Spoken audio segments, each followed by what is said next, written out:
Bike oil అయితే drain చేసేసాను చూడండి. బైక్ తీసుకున్న తర్వాత ఆయిల్ అయితే చేంజ్ చేయలేదు. సో ఆయిల్ అంతా డ్రైన్ అయిపోయిన తర్వాత ఇప్పుడు కొత్త ఆయిల్ అయితే పోస్తున్నాను. సో ఫిల్టర్ కూడా అయితే చేంజ్ చేస్తున్నాను. ఆయిల్ ఫిల్టర్ చేంజ్ చేసేటప్పుడు చూడండి ఈ విధంగా ఆయిల్తో అయితే ఫిల్టర్ని తడిపేయాలి. సో ఎందుకంటే డైరెక్ట్గా ఫిల్టర్ పెట్టామంటే ఆయిల్ సక్ చేసుకోవడానికి కొద్దిగా ఇబ్బంది అవుతుంది. సో ఈ విధంగా ఫిల్టర్ని ఆయిల్తో నింపేసిన తర్వాత ఈ ఫిల్టర్ ఛాంబర్ ఉంటుంది కదా, ఆ ఛాంబర్ని అయితే నీట్గా క్లీన్ చేసుకోవాలా. సో ఇక్కడ ముందున్న ఇంజిన్ ఆయిల్ అయితే ఇక్కడ ఉంటుందన్నమాట. కొద్దిగా అది నీట్గా క్లీన్ చేసుకొని ఇక్కడ రబ్బర్ కూడా ఒకటి వస్తుంది, రబ్బర్ క్లీన్ చేసేసి కొత్త ఫిల్టర్ అయితే ప్లేస్ చేసి ఆ క్యాప్ అనేది ఆ ఫిల్టర్ క్యాప్ ఉంటుంది చూడండి, ఈ ఫిల్టర్ క్యాప్ అయితే వేసి టైట్ చేసేయాలి. బోల్ట్ ఒక మ్యాక్సిమం హ్యాండ్ టైట్ అయితే చేయాలన్నమాట. ఫిల్టర్ క్యాప్ అయితే ఫుల్గా టైట్ చేసిన తర్వాత చూడండి డ్రైన్ బోల్ట్ దగ్గర క్లీన్ చేసుకొని డ్రైన్ బోల్ట్ కూడా అయితే టైట్ చేస్తున్నాను.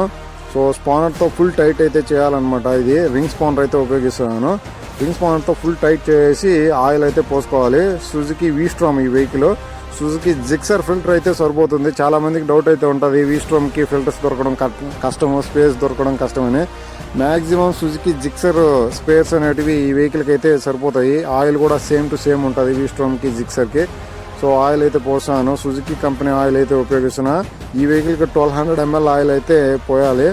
సో ఆయిల్ అయితే చెక్ చేసుకుంటూ ఉండండి. మెయిన్గా ఇంజిన్కి ఆయిల్ అనేది ముఖ్యము. చూడండి ఈస్టర్ కంపెనీ సుజుకి వాళ్ళది ఈస్టర్ 10W40 అయితే ఉపయోగిస్తాను ఈ వెహికల్కి. సో ఎక్కువ 2 వీలర్ 4 స్ట్రోక్ ఇంజిన్స్కి 10W40 అయితే ఉపయోగిస్తూ ఉంటారు ఎక్కువ. చాలా బాగుంటుంది ఆయిల్ అయితే, ఎక్కువ వైబ్రేషన్ రాకుండా. సో స్మూత్గా అయితే ఉంటుంది ఇంజిన్.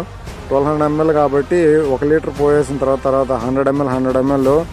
సో చూడండి ఈ విధంగా కొలత పెట్టి అయితే పోస్తాను. సో కప్తో మెజర్ చేసి ఆయిల్ 100 ml 2 టైమ్స్ అయితే పోసేసి వెహికల్ అయితే రెడీ చేసిన. చూడండి మీకు కానీ ఈ వీడియో నచ్చినట్టయితే లైక్ చేయండి. మన ఛానల్ ఇంకా సబ్స్క్రైబ్ చేసుకోకుండా ఉంటే సబ్స్క్రైబ్ అయితే చేసుకోండి. సో చూడండి మళ్ళీ సెకండ్ టైము 100 ml పోసిన తర్వాత మళ్ళీ 100 ml చూడండి ఈ విధంగా అయితే మెజర్ చేసి పోసుకోవాలి. సో ఎక్కువ ఉన్నా కానీ సో ప్యాకింగ్స్ అయితే పోతూ ఉంటాయి, తక్కువ ఉంటే ఇంజిన్ అనేది డ్యామేజ్ అవుతుంది. సో కరెక్ట్గా అయితే ఆయిల్ మెజర్ చేసుకొని చూసుకోవాలా. చూడండి ఆయిల్ లెవెల్ అయితే ఈ విధంగా చెక్ చేసుకోవాలి సైడ్ నుంచి. మీకు కానీ వీడియో నచ్చినట్టయితే లైక్ చేయండి. మరిన్ని మన వీడియోస్ కోసం సబ్స్క్రైబ్ చేసుకోండి ఛానల్ని.